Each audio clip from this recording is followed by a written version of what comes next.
शेतकरी बंधूंनो राम राम। मी आपला शेतकरी मित्र भगवान धिरडे। आपल्या चॅनलवर सर्व शेतकरी बंधूंचं मनापासून स्वागत आहे। तर बंधूंनो, आज आपण थोडक्यात हे नांगरटीविषयी बोलणार आहे।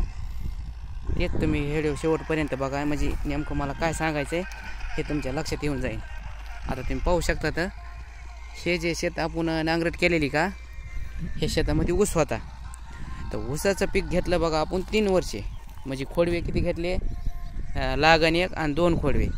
मात्र काय केलं तर माहिती का, आपण 3 वर्षामध्ये अजिबात पाचट फुकलेलं नाही, काय नाही। सुरुवातीचे म्हणजे एक वर्ष पाचट कुटी केली, ती पाचट कुटी काय आपल्याला पसंत पडली नाही, काय नाही। आणि 2 वर्ष आपण शाबीत पाचट ठुलतं, म्हणजे जसं पाचट आहे का तसंच आपण पाचट ठुलतं। आणि आता काय केलं आहे, नांगरट करते वेळेस आता पाचट आपल्याला गाडायचं होतं ना, तर आहे तसं पाचट ठेवून आपण त्याच्यावर एकदा रोटर मारलं। रोटर मारून नंतर त्याच्या आपण नांगरट केली। आता नांगरट केल्याच्या नंतर एक आपल्याला गोष्ट जाणवली, तेच मी तुम्हाला आज सांगण्याचा प्रयत्न करणार आहे। आता तुम्ही कुठं जरी बघितलं, ह्या आपल्या शेतात कडी काटाला कुठं जरी बघितलं तर रान उलटलं आहे, 1 नंबर उलटलं आहे, त्यात काही शंका नाही।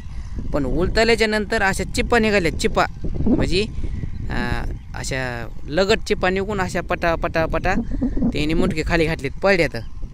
मग त्याचं एक गोष्ट मला काय जाणवायली माहिती का, ह्या चिप्पा निघल्यात का, ह्या चिप्पा वेगळ्या आणि ढेकळे वेगळे। जर ढेकळे निघले का, तुम्हाला मी सांगतो लय निबर ढेकळं असते, ते फुटतच नाहीत। जर आपण समजा एखाद्याला जर मारला का, त्याला जाग्यावर जखम होईल, नाही तर जाग्यावर तो बेसूद होईल, इतके निबर ढेकळं आहेत। आता आपल्या रानामध्ये तसं नाही। आता तुम्ही बघू शकता, तर सऱ्या चिप्पा निघलेल्या ह्या बघा। आता ह्याचं काय होणार आहे माहिती का, आपोआप आता हे 2-3 महिने ठेवणार आहेत ना, जाग्यावर ढेकळं हे असे मर्या जाणार आहेत, मर्या जाऊन ह्याची जाग्यावर अशी माती तयार होणार आहे। म्हणजे रान नीट करायला रोटर तर मारायचंच आहे आपल्याला, रान नीट करायला हे सोपं जाणार आहे। कारण कशामुळं, ह्या चिप्पा निघल्यात। आता तुम्ही पाहू शकता 2 दिवस झालेत बघा, या ढेकळ्यामध्ये ह्या बघा, ह्या आपोआप अशा चिरण्या पडायल्यात, म्हणजे असं जमीन ही अशी भगरा भगरा होईल। आणि हे मी असं चरायलो आहे ना, समजा हे ते पायाखाली सध्या हे ढेकळेत का, हे ढेकळं फुटायलेत। म्हणजे काय होईल, ही माती का, ही माती अशी कडक न होता या मातीला असा मऊपणा आणि नरमपणा तयार व्हायला आहे। हे बघा, हे बघू शकता तुम्ही। आता तुम्ही म्हणता रान ओला असेल, रान ओलं नाही, काय नाही, काय नाही। मी तुम्हाला सांगतो, पाणी तोडून कमी जास्त 3 महिन्याच्या घरामध्ये झाले बरं का हे बघा। हे कालच ट्रॅक्टरवाल्या दादाचा आमचा विषय झाला, नांगरायला बी मी तुम्हाला सांगतो इतकं मस्त गेलं आहे ना, की एकच नंबर। अतिशय त्यांनी हे केलं आहे बरं का, म्हणजे दमाने हाणलं आहे ट्रॅक्टरच्या जीवाला सध्या, ती म्हणजे जास्त ताण नाही, घाडा काय नाही। बघा हे तुम्ही बघू शकता। आता काय नाही बघा, ह्याला नुसतं ऊन खाऊ द्यायचं आहे। ऊन खाल्ल्याच्या नंतर ह्या बघा, हे एक टिपरूमध्ये गेलेलं।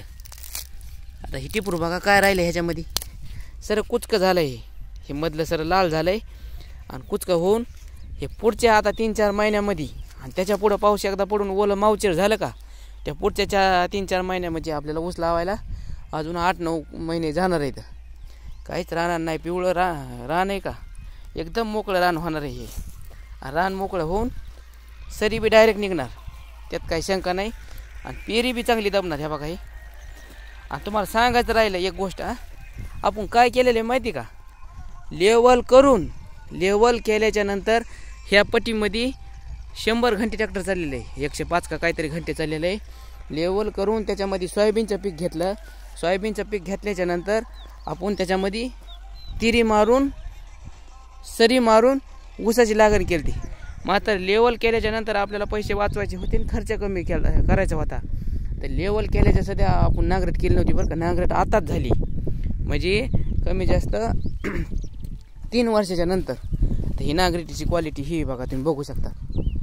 अजून बी जमीन अशी म्हणावं अशी एवढी काय म्हणजे अशी भुसभुस झाली नाही, पण त्यातली त्यात 50-60-70% ह्याला फरक पडाय। आणि ते फरक पडण्याचं कारण म्हणजे पाचट आहे, पाचट आणि पाणी कमी। आपण काय जास्त पाणी दिलं नाही, जास्त पाणी देऊ बी आता हे बघा, ह्याला किती चिरा पडल्यात, जास्त पाणी देऊ बी रान बिघडत आहे हे। आणि आता जी उभा आहे का मी खालच्या बाजूला आहे, म्हणजे ती बाजू टेकाडाची आणि ही बाजू इकडं खाली, म्हणजे इथं पाणी साचत आहे म्हणायच्या कडीला येऊन, त्या रानात आहे मी। आपण जसं वर जातो का तसं तुम्हाला अजून त्याच्यामध्ये चांगलं दिसन। तर शेतकरी बंधूंनो, हे मुद्दाम इकडे मी बघायला आलतो कडीनी काय पाचट फिचट आहे का पांगून टाकायसाठी. म्हणजे 8 तास राहिलेले आहेत बघा, अजून तुम्ही बघू शकता. तर 8 तासाला ते पाचट आडवं येईन म्हणून. तर ही माहिती मला तुम्हाला सांगावं वाटली. काल आमच्या ट्रॅक्टरवाल्या दादाचं आमचं ह्या विषयावर बोलणं झालं होतं बघा, की हे रान चांगलं आहे म्हणले. आता ते आपोआप अशा मर्या जाऊन त्याची भुसभुस आहे तशीच माती जाग्या होणार आहे. तर शेतकरी बंधूंनो, हे काम कसं काय वाटलं मात्र एक कमेंट जरूर करा. अगर ह्याच्यामध्ये काही तुम्हाला काही वाटतंय का शंका असेल ते बी कमेंटमध्ये विचारा, जेणेकरून आपण त्याचा व्हिडिओ बनवू, नाही तर त्याच्यावर काही पर्याय काढू.